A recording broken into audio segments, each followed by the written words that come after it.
In these next series on early pre-Islamic Arab civilizations, in order to expose the whitewashing of history within Islamic sources, who only emphasize Islam's importance to the Arabs and its civilization. For example, here is another article called Arab Contributions to Civilization.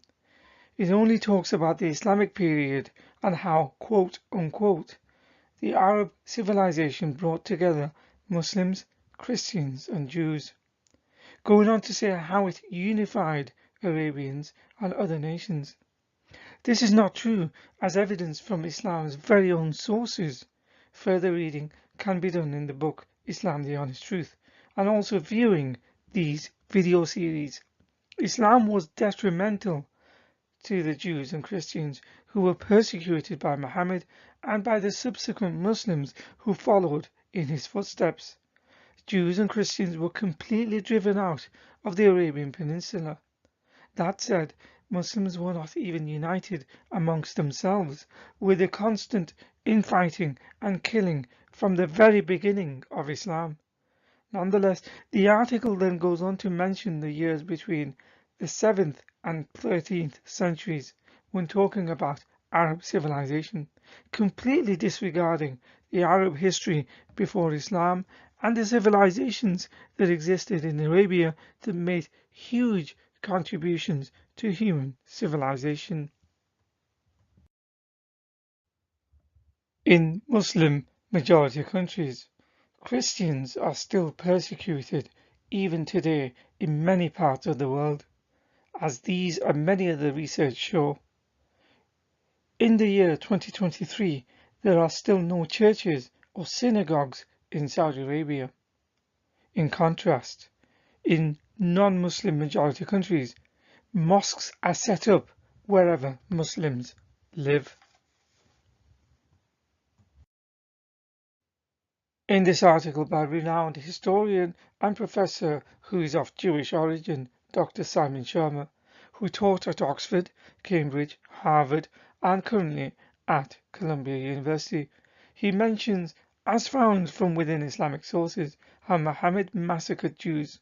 For example, as this hadith explains, not too different from the behavior of the Nazis towards Jews, Muhammad even checked boys' pubic hair to see if they should be killed or taken prisoner of war.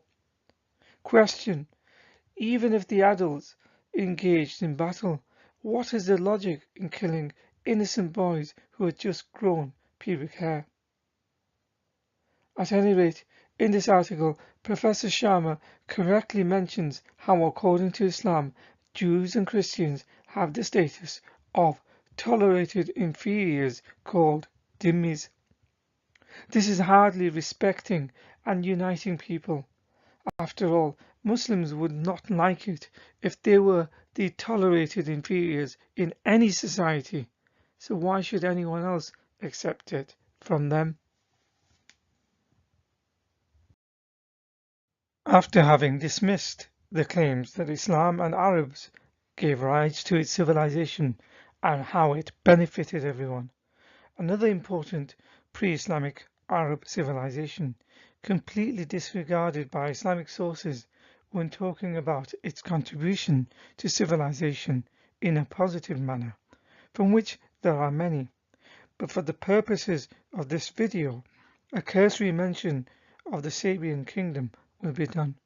It has a history from 1200 BC and was located in today's region of Yemen. By the 8th century, the kingdom extended to parts of Africa and to the coasts of Saudi Arabia. Ancient artifacts evidencing its ancient origins have been unearthed, unlike for the city of Mecca, where ancient artifacts have never been found of it being inhabited from the time of Abraham, or even as far back as the Sabian kingdom. Here is a bronze man unearthed from the time of the Sabian kingdom. To give some context and an idea of its history and significance, this statue was already 1,000 years old as Muhammad was being born. Such was the importance of its civilization. Its accounts are mentioned in both the Bible and also in the Quran, though in a derogative and negative manner, specifically in the story of Solomon and Queen Sheba. At its prime, it was a very wealthy, prosperous kingdom and inclusive, with a female leader who was just and fair.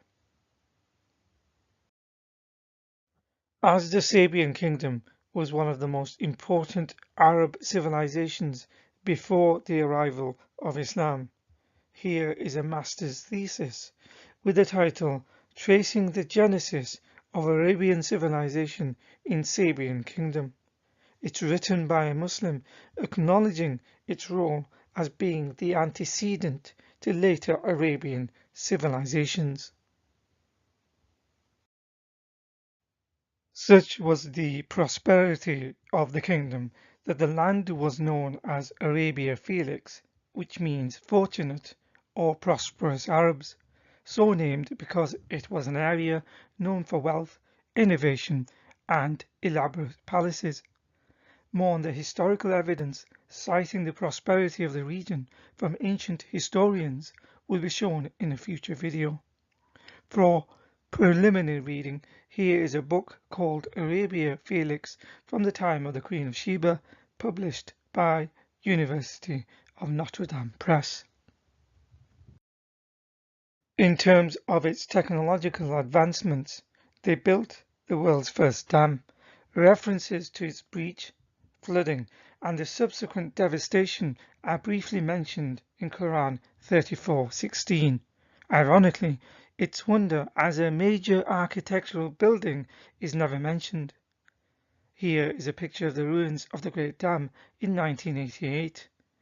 As it is considered to be the oldest dam in the world, today it is a UNESCO World Heritage Site, thus being recognized and given credit, especially in view of how long it was built, and the prototype for future dams. Notice that the status of it as an architectural wonder was acknowledged by a non-religious, neutral organization, not by the Quran or Islam. So in conclusion, let it not be said or heard that only Islam's arrival determined Arab civilization. Arabia, its people, and civilization existed long before the arrival of Islam. Islam did not add to it. If anything, it was detrimental to other religions and even to themselves. The Sabians were some of the most prosperous people of their time, so much so they were called Arabia Felix, meaning prosperous or happy Arabia, by ancient Greeks and Romans. Its history, evidencing its long past as a civilization, is archaeologically attested.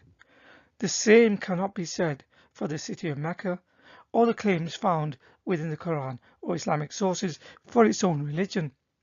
The Sabians built the world's first dam, a lasting legacy as it was the prototype from which all other dams were built. In the next video, the Sabians' influence on the religion of Islam will be discussed, specifically how Islam took many aspects wholesale from the religion and then repackaged it as its own.